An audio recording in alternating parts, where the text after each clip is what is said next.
this ebook is about teaching your son how to maximally throw the baseball. Some of you may believe that throwing is something we're born to do. Nothing could be further from the truth. There are very few born movements. If there are born movements, they are more along the lines of posture, walking, holding ourselves erect, which are a result of evolution and are buried within our neuromuscular system, and which allows us, creates a predisposition so that we can, at some point early on in our lives, create an upright, erect posture, and also create locomotion in that fashion, i.e. walking, running, so on and so forth. In terms of throwing may be a weak predisposition way back in our ancestry in order to survive. But throwing is something that is much more of an acquired skill. Things such as arm action, which is talked about quite a bit, especially in the pitching world, and a lot of believed by a lot of people to be something you're born with or not born with, is something that is developed.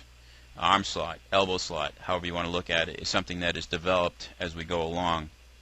I've included in this page, on this page, a post from an internet website, which I believe highlights the problem, where especially today, the way that players learn how to throw is to throw, and throw, and throw some more.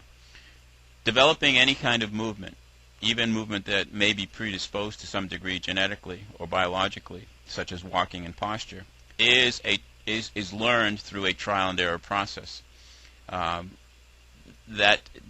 Think about it, any activity that, after we've learned how to walk, run, manipulate, reach and grab, move things with our appendages, or use our appendages to control things. Think about other activities such as skiing or snowboarding or skating or riding a bicycle. Those are how do we do that? We did that by going through a series of mishaps or attempts where we would fall down, fall over. But eventually we got the hang of it. For those who progressed to the highest levels, it only came through repeated trial and error with getting some type of feedback. We either were faster, or we were quicker, or we were able to outrun or outski or outboard or outskate our competition or our friends or whoever it is that we're doing or using as a measurement or as a gauge of our progress. The point being that throwing is a trial and error process. Developing high-level throwing ability is trial and error process. 50, 60 years ago, it was a bunch of kids at the playground playing. That same situation exists today in third world countries, such as Dominican Republic, and also other countries such as more highly developed countries such as Japan and Korea, where they do not instructionalize their players anywhere near as much as we try to instructionalize our players. And why do we instructionalize our players? Because that's what we have to do. It's because our kids don't go out and throw the ball, at least not very many of them, as compared to 30, 40, 50 years ago. So therefore, instruction has to take the place of just going out and doing trial and error.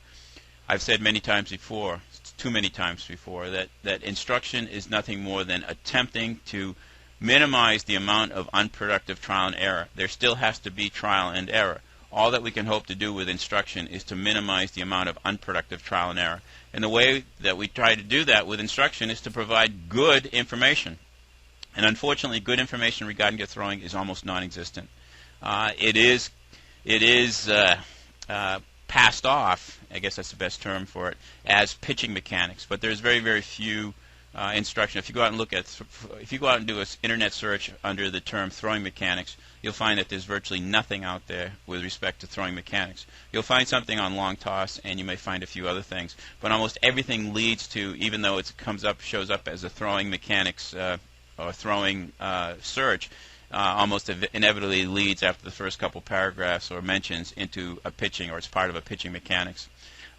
I'll have more about pitching mechanics in the next page. But the important concept to get out of this page is that what this ebook is about is developing or helping to best develop a player's throwing capabilities. And all we're doing is trying to minimize the amount of unproductive effort. But it's still a trial and error. Still a trial and error process. That the only way a player is going to maximize their throwing capabilities is to throw.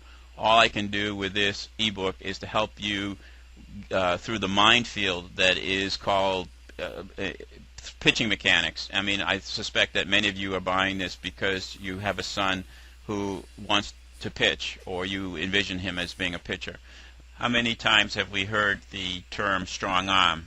In other words, the player is touted as having a strong arm. Strong arm being one of the 5 tools. Well, it's not necessarily a strong arm. What it is the player knows how to throw.